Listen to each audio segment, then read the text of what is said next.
À la suite de sa discussion avec Thiago, Emeric essaye de vendre ce qui lui reste de drogue le plus vite possible. Il va en venir avec cela pour se consacrer sur sa coiffure et ne pas ternir son nom. Cependant, son stock s'écoule plus vite qu'il ne pense. Il fait rentrer beaucoup d'argent grâce à ses ventes et les coupes qu'il fait. Il se rendit compte que sa clientèle s'étendait et qu'elle était de plus en plus dépensière. Au cours d'une conversation avec Thiago, ce dernier dit quelque chose à Emeric. Rico, tu sais, les bobos ils consomment bien. Hein. Ils sont prêts à payer plus. Donc ce que tu fais, ce que tu coupes et tu vends. L'un n'empêche pas l'autre. Ouais, mais j'ai pas envie de faire ça, sérieux. Écoute, amigo, t'as une dette envers moi. Tu m'as supplié pour avoir du travail. Et je t'en ai donné. Dans notre milieu, parejo, on rigole pas avec le boulot. Et avec le produit. Donc je te le passe et toi tu le vends. J'ai été très indulgent de te laisser bosser avec moi. J'attends bien toucher des intérêts maintenant. Je te laisse pas vraiment le choix. J'ai bien compris. Je vais continuer à vendre pour toi. Hermano, si t'arrives à bien vendre à ces bobos, on tiendra un truc tous les deux. On fera un masse de thunes. Mucho dinero. Je ferai de toi mon associé, évidemment.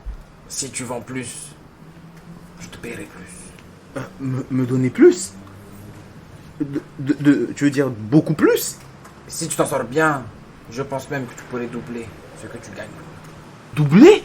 Claro, claro. Mais il faut vendre, amigo. Et t'inquiète pas, hein, je ferai bien en sorte que les mots dealer et Lick Barber ne soient jamais prononcés dans la même phrase. Alors, amigo, tu marches? Je crois que c'est beaucoup d'argent. Bon, bah, ok, vas-y, on fait ça. Je marche. Emeric commence donc à proposer des petites douceurs en plus de ses coiffures. Et Thiago avait raison. Emeric se disait être désormais le système The Game, car les recettes ont explosé dès sa première vente dans le milieu aisé. Chaque fois, il procédait de la même manière. Voilà, c'est fait. Alors t'en penses quoi? Ouais, c'est nickel, tu gères à mort. Jamais une coupe aussi propre. C'est cool. Dis-moi, je vends quelques trucs à fumer en plus. Ça t'intéresse d'en avoir un peu ou pas? Allez, pourquoi pas? Ah, bah allez mon gars. Tiens, on se dit à la semaine prochaine. Ouais, à la prochaine. Merci pour la coupe. Hein. Tout se déroulait bien pour Emeric. Seul dans sa chambre, il pensait à son affaire qui marche. Et son téléphone se mit à sonner.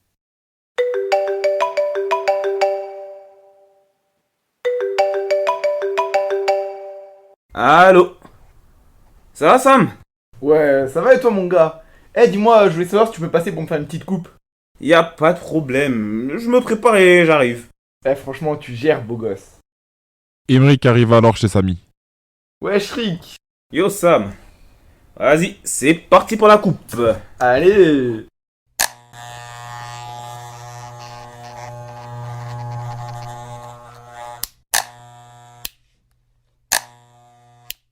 Putain, mon pote, c'est propre, hein, franchement, comme d'hab. Bah, tu sais quoi, tiens, voilà la thune, hein.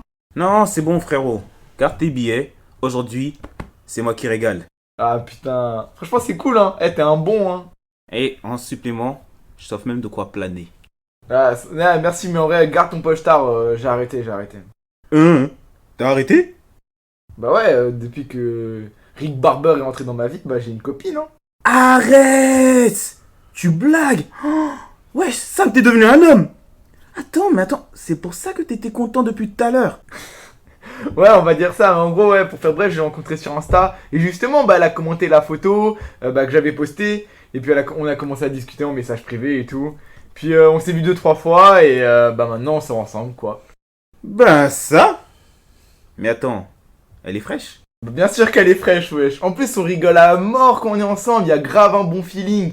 Franchement, elle est jolie, elle est attentionnée. Puis bah en vrai, c'est grâce à toi que j'ai pu la rencontrer, donc faudrait que je te la présente un jour. Hein. Avec plaisir mon petit Sam. Hein. Emeric rangea son pochon dans sa poche et comprit quelque chose. Le meilleur qu'il pouvait donner aux gens, ce n'était pas de la drogue, mais de la sympathie, de l'écoute, de l'amitié et ses fameuses coupes. Sa discussion avec Samy lui rappela pourquoi il voulait arrêter de vendre. Et je pense que t'as raison. La drogue, ça sert à rien. Je préfère faire des coupes, même si je gagne moins. Parce qu'au final, je crois que d'une autre manière, je gagne beaucoup plus. Je vais arrêter de vendre, je crois. Je crois que c'est ce qu'il y a de mieux pour moi. Bah en vrai, t'as grave raison, hein. Tu fais des coupes comme personne et ça te suffit largement pour gagner des thunes, hein.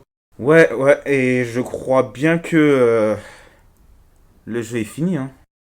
Emeric part de chez Samy, bien décidé à aller dire à Thiago qu'il l'arrête.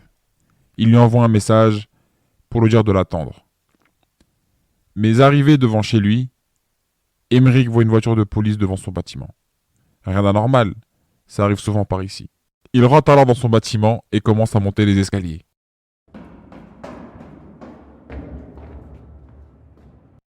Mais au fur et à mesure qu'il monte, des voix se font entendre de plus en plus fortes.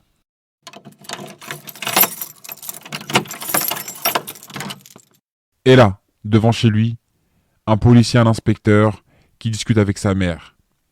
Emeric fait comme si de rien n'était, avale sa salive et se dirige vers sa chambre.